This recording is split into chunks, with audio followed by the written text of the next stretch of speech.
여기저기서 손절당하는 다급한 국민의힘 이준석과 민주당이 이재명의 개딸당으로 변해가는 것을 우려하는 박용진 의원에 대한 소식입니다.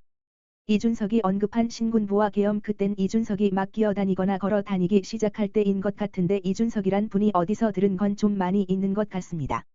이준석 전 국민의힘 대표가 당 비상대책위원회 효력정지 가처분 신청과 관련 절대자가 사태를 주도했다며 윤석열 대통령을 직격했다.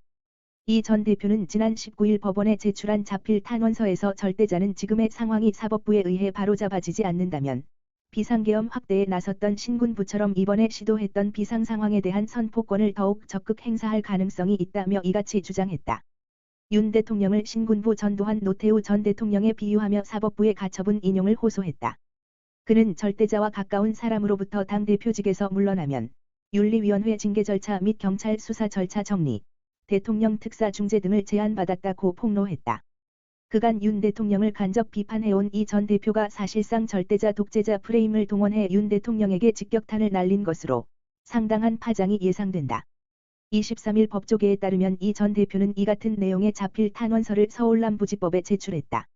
이 전 대표는 매사에 오히려 과도하게 신중한 모습을 보이며 복지부동하는 것을 신조로 삼아온 김기현, 주호영 전 원내대표 등의 인물이 이번 가처분 신청을 두고 법원의 권위에 도전하는 수준의 자신감을 보이고 있다며 이는 그들이 주도한 이 무리한 당내 권력 쟁탈 시도가 법원의 판단으로 바로 잡힌다고 하더라도 면을 상하지 않도록 어떤 절대자가 그들에게 면책 특권을 부여한 것이라고 생각한다고 썼다.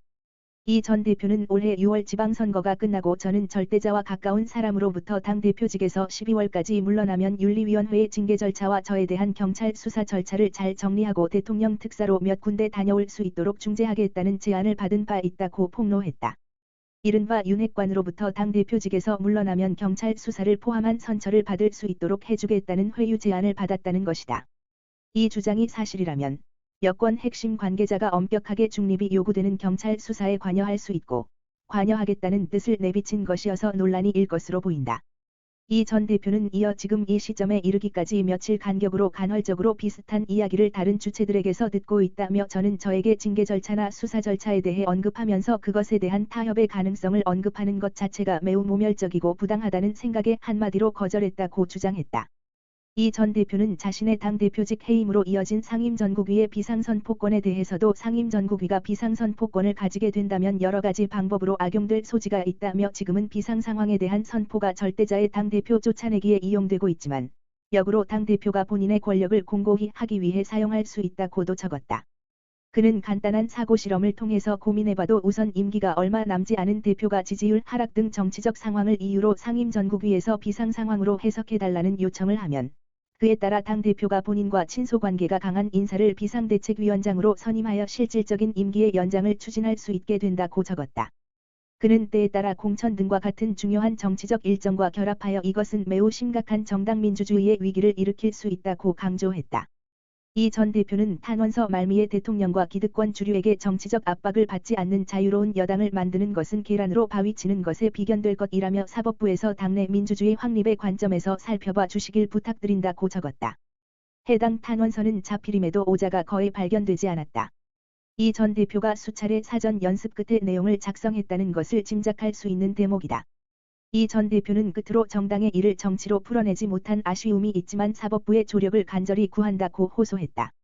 더불어민주당이 권리당원 전원 투표 우선 당원을 신설하기로 하면서 비명계인 박용진 민주당 의원을 중심으로 비판이 제기되고 있다. 신설 당원대로 당의 최고 의사결정 방식을 전당대회 의결에서 권리당원 전원 투표로 바꾸면 사실상 당의 기존 의결 구조는 무력화된다. 대신 이재명 의원의 팬덤으로 자리잡은 일부 강성 지지자들, 즉 개딸들이 당을 좌지우지하는 현상이 벌어질 수도 있다는 우려도 나온다. 민주당은 지난 8월 19일 당무위원회에서 당의 최고 대의기관인 전국대의원대회 의결보다 권리당원 전원 투표를 우선한다라는 조항을 신설하는 안건을 통과시켰다. 이에 대해 이번 전당대회에서 이재명 후보와 맞붙은 박용진 후보는 민주당이 아니라 개딸 정당이 될까봐 무섭다라고 우려했다. 박 후보는 전당원 투표와 한쪽이 독식한 지도부가 결합되면 그냥 강성 목소리와 편협한 주장 때문에 당이 민심과 점점 더 멀어진다며 민주당이 오히려 민심과 고립된 성에 갇히는 결과가 나올까 걱정스럽다고 했다. 박 후보는 전체 당원의 16.7%가 당의 주요 정책과 당원 당규 등을 좌지우지할 권한이 생기는 것이라는 지적도 했다. 현재 전당원 투표의 요건은 당규상 3분의 1이 투표, 과반이 찬성하면 안건이 성사된다.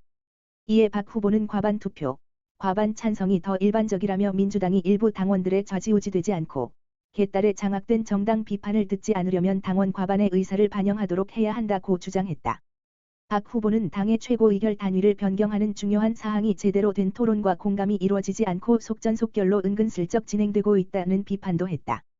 박 후보는 22일 자신의 페이스북에 지난 금요일 당무위에서 의결돼서 중앙위원회 찬반 투표로 승인될 것이라며 온라인 비대면 중앙위원회이니 토론은 불가하고 수정안을 낼 수도 없다.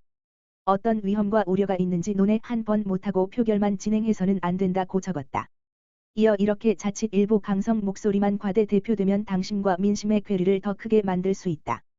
그렇게 되면 우리는 모든 선거에서 필패할 것이라며 강한 목소리를 냈지만 선거에서 폭망한 황교안의 자유한국당의 길을 민주당이 따라가서는 안 된다고 덧붙였다.